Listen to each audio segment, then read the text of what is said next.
Untuk penjelasannya dari pertanyaan yang kedua, kita Iya. lanjut lagi ke pertanyaan yang ketiga. Silakan. Shalom Bapak Pendeta. Salam. Akhir-akhir ini banyak yang pro dan kontra soal khotbah Bapak, soal bahasa roh. Bahkan ada tokoh-tokoh agama yang kontra soal khotbah Bapak. Mohon pencerahan lewat firman agar semua yang mendengar bisa memahami maksud dan tujuan. Oh, khotbah saya kontras bahasa roh dan ya, yang kontras itu apa-apa. Oke, saudaranya lapor yang bahasa roh ya. Iya, saya itu khotbah menegur bahasa roh yang menurut saya itu tiru meniru. Ya, yang tidak sesuai firman itu yang saya sentil dan memang saya sengaja dan akan saya lakukan terus. Karena apa? Saya lihat kadang-kadang kita mengatasnamakan Roh Kudus tapi tidak sesuai Alkitab. Contohnya bahasa roh. Kalau bahasa roh itu, saudara-saudara, dasar-dasarnya apa sih? Yang pertama adalah peristiwa hari Pentakosta kan. Ya, yang sering orang pakai menjadi dasar. Bahwa di hari Pentakosta itu di dalam Kisah Para Rasul pasal 2 ayat 1 sampai 13 itu kan di situ terjadilah pencurahan Roh Kudus, penggenapan nubuatan dari Nabi Yoel. Dalam Yoel 2 ayat 28-29 itu ketahuan juga setelah Petrus berkhotbah mulai ayat 14 dan seterusnya. Ya. Lalu dalam peristiwa Pentakosta itu, di mana Pentakosta Perjanjian Lama menjadi Pentakosta Perjanjian Baru. Pentakosta Perjanjian Lama adalah hari hulu hasil. Orang membawa hulu hasil mereka ke Yerusalem. Nah, pada Pentakosta Perjanjian Lama inilah Tuhan bekerja, Roh Kudus dicurahkan, penggenapan janji tentang Roh Kudus terjadi. Maka hulu hasilnya adalah bukan hasil bumi dan lain sebagainya, tetapi 3.000 jiwa yang bertobat. Bertobat oleh apa? Oleh khotbah Petrus, bukan oleh bahasa roh. Ini penting. Ada 3 fenomena. Kalau Anda baca, Anda periksa sendiri. Saya pertanggungjawabkan ini. Dan nanti saya posting juga ini di media. Ada 3 fenomena. Ada tiupan angin keras. Ya. Ada lidah-lidah api. Dan ada glosolalia. Atau orang berbahasa lidah. Oke. Nah, menarik bahwa seringkali orang yang ngotot bahasa roh, mereka pakai ini dasar, tapi mereka hanya mau bahasa lidahnya. Lidah-lidah apinya mereka tidak pakai. Tiupan angin kerasnya mereka tidak pakai. Kalau memang Anda pakai dasar, itu cara tafsir yang benar loh ya. Tafsir jangan main copot, sesuka kau aja. Yang cocok dengan lu punya mau lu copot. Kalau memang kau mau pakai fenomena Kisah pasal 2 ayat 1 sampai 13 seputaran fenomena hari Pentakosta, kenapa bahasa lidahnya kau ambil, lalu kau tidak paksa tiupan angin keras harus ada? Kau tidak paksa lidah-lidah api tidak ada. Jawabannya apa? Karena tiupan angin keras kau tidak bisa tiru. Perhatikan. Lidah-lidah api kau tidak bisa tiru. Yang paling gampang ditiru dan yang paling bikin kacau apa? Bahasa lidah itu. Bahasa lidah yang benar itu ada. Tapi saya lihat yang paling banyak di gereja-gereja ini tidak benar. Tiru meniru. Gembalanya, pemimpin pujiannya, sama jemaatnya bahasanya sama. La la la la la la, li li li li li li, be be be be be. Papa papa papa. Itu apa bahasa roh apa? Bahasa itu kosakata. Saudara dan saya, kita orang NTT misalnya atau orang Indonesia tidak tahu bahasa lain. Kita ketemu orang Meksiko misalnya, ya. Dia ngomong sama kita bahasanya dia. Kayak gitu kan. Kita tidak ngerti, tapi kita tahu itu bahasa. Karena tidak sama semua. Dia tidak hanya ngomong bilang begini, torodo, torodo, torodo. Kan tidak ada. Dia saudara, papa ada. Contoh aja nih ya. Seloda, pasera, portugaleso, senapo. Kayak gitu kan. Contoh ya, Spanish, Portugis kayak gitu. Anda tidak ngerti, tapi Anda lihat. Katanya beda-beda tuh. Bukan titi tata betiti selalu nanti ya. Lumayan titi tata betiti selalu baru. Nah, jadi ini contoh loh ya. Saya bukan pendeta bodoh.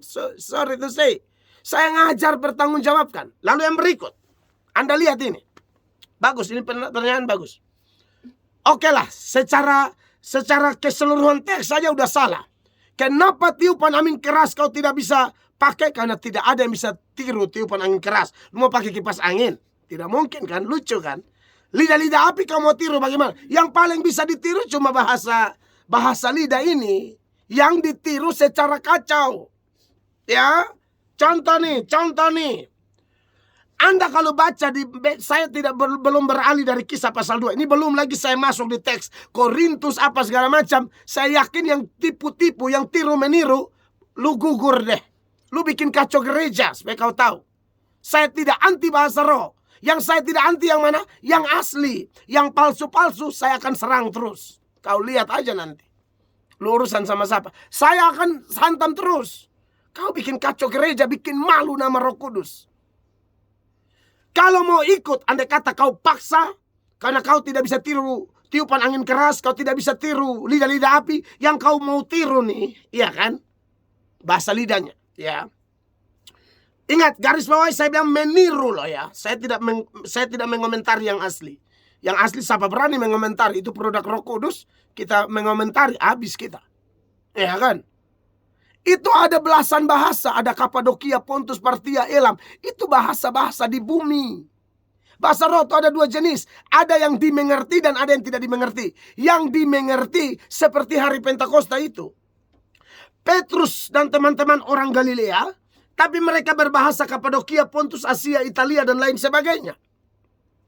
Lalu para pendengar yang datang dari daerah-daerah itu. Dari Kapadokia, dari Pontus, dari Italia, dari Asia. Mereka kaget. Loh, ini orang Galilea kan? Kok ngomong bahasa kita? Misalnya, tahu-tahu ada orang bule datang. Tiba-tiba dia bahasa sabu. Anda bayangkan, bule Belgia omong bahasa sabu. Soalnya ancur. Itu keren. Itu produk Roh Kudus. Kayak saya contohkan teman saya orang Alor, KKR di Sabu. Dia tidak tahu bahasa Sabu. Dia hanya tahu bahasa Alor dan bahasa Indonesia. Sedangkan pendengar hanya tahu bahasa Sabu, tidak tahu bahasa Alor, tidak tahu bahasa Indonesia. Dia berserah kepada Roh Kudus. Roh Kudus kasih dia berbahasa Sabu. Orang-orang itu bertobat dan dibaptis jadi Kristen. Itu asli itu. Tapi ada juga memang bahasa roh yang tidak dimengerti. Nah, untuk yang ini Anda baca tuh di dalam 1 Korintus 14 ayat 23. Ya, kalau semua berbahasa roh di situ masuk orang luar, bukankah kamu seperti orang gila? Lalu syaratnya apa? Lompat ke ayat 27. 27 bilang, kalau bahasa roh, kalau yang benar, yang tidak dimengerti, yang benar itu satu-satu, one by one. Yang terjadi di gereja apa? Rame-rame, itu kacau tuh. Saya kalau ajar, kau jangan lawan, nanti kacau. Lalu yang berikut, setelah satu-satu ini juga harus ada yang tafsir. Kalau tidak tafsir, kau diam. Kita tidak boleh larang orang bahasa roh, tapi juga kita harus pasang aturan. Orang berbahasa roh sesuai Alkitab. Itu jawaban saya ya. Tuhan berkati. Soal yang lain-lain kontra dengan saya, tunjukkan kontranya di mana, saya pertanggungjawabkan semua. Tuhan berkati. Terima kasih banyak untuk penjelasannya. Yep. Dan kawan SKFM, terima kasih juga yang sudah kirimkan pertanyaan. Karena waktu, kita akan ketemu lagi minggu depan. Sebelum kita pamit, ada yang akan disampaikan oleh Bapak Gembala, silakan. Iya, terima kasih banyak buat semua yang sudah memberi perhatian, terlibat langsung dalam acara ini. Kiranya Tuhan memberkati kita. Besok saya akan khotbah. Yang pertama jam 7 pagi, yang kedua jam 10 pagi, dan yang ketiga jam 5:30 sore. Saya harap semua yang datang dilawat oleh firman Allah. Mari kita berdoa. Terpujilah Allah yang maha besar, Allah yang ajaib, Allah yang dahsyat, Allah yang luar biasa, Allah yang tidak pernah tinggalkan perbuatan tanganmu. Hamba mengucap syukur buat kasih dan setia Tuhan yang tidak pernah berubah dahulu, sekarang, sampai selama-lamanya. Apa yang kami lakukan melalui pelayanan kami pasti tidak sempurna Tuhan, tapi Engkau Allah yang sempurna. Engkau Allah yang melengkapi kami dengan kuasa-Mu, dengan kekuatan-Mu, sehingga kami melakukan yang terbaik untuk kemuliaan nama Tuhan. Diberkatilah semua gereja Tuhan, hamba Tuhan, pendeta, biar kami semua melayani dengan kebenaran yang berasal dari kitab suci. Kami tidak asal bunyi, kami pertanggungjawabkan. Kami tidak bikin malu nama Tuhan, tidak bikin malu gereja, tidak bikin malu Kristen, melainkan kami melakukannya dengan benar. Ya Allah yang Maha Suci, kami juga berdoa buat persatuan gereja. Tuhan pakai gereja-gereja bersatu dalam pengajaran yang benar, bersatu dalam pertobatan, bersatu dalam kepenuhan Roh Kudus, bersatu di dalam visi menjangkau jiwa bagi sorga. Kami juga berdoa Tuhan memberkati pemerintah yang ada, pejabat-pejabat yang ada, biar pertobatan sejati terjadi di dalam hidup mereka semua ya Tuhan. Terpujilah Allah yang ajaib, terpujilah Allah yang dahsyat. Dalam nama Tuhan Yesus Kristus, kami juga berdoa Tuhan berkati radio ini, Pak Morton dan semua tim. Tuhan memberkati dengan dahsyat dan luar biasa, biar radio ini berguna bagi kemuliaan nama Allah. Demi nama Tuhan Yesus, kami berdoa dan mengucap syukur. Haleluya. Amin. Terima kasih Bapak Pendeta. Yap. Terima kasih kawan SKFM, suka musik, suka SKFM. Tuhan Yesus memberkati. God bless you.